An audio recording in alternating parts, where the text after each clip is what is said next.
Hey, welcome back guys. Now let's talk about how you can change the battery in this Chevrolet Trax key fob here. It works for these models 2019 and 2024. You don't need any fancy tools, you just need only one battery like this 2032, and you can find this battery everywhere, and also a small flat screwdriver. And now when you're ready, let's begin with the tutorial.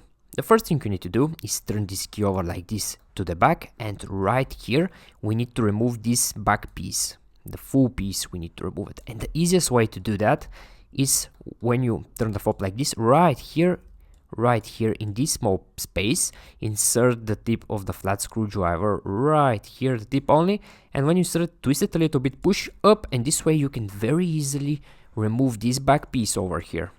So when you remove it, right after that here you see your old dead battery. Now to remove the battery, again it's absolutely very easy. Just take the small flat screwdriver again, insert the tip here, and just push the battery outside. And now when you remove the battery, here in the same place, just slide your new battery like this, install it, and when you do that, make sure it's with the positive side facing up. This step here is very important. Alright, now when you place your new battery over here, take this back piece again and make sure you align it perfectly like this. Just like in the beginning, all corners must match perfectly here, everything have to fit together nicely, and just snap them together like this. And when you snap them together like this, right after that, your key will be ready. You don't need to do anything else after that, it will just work fine.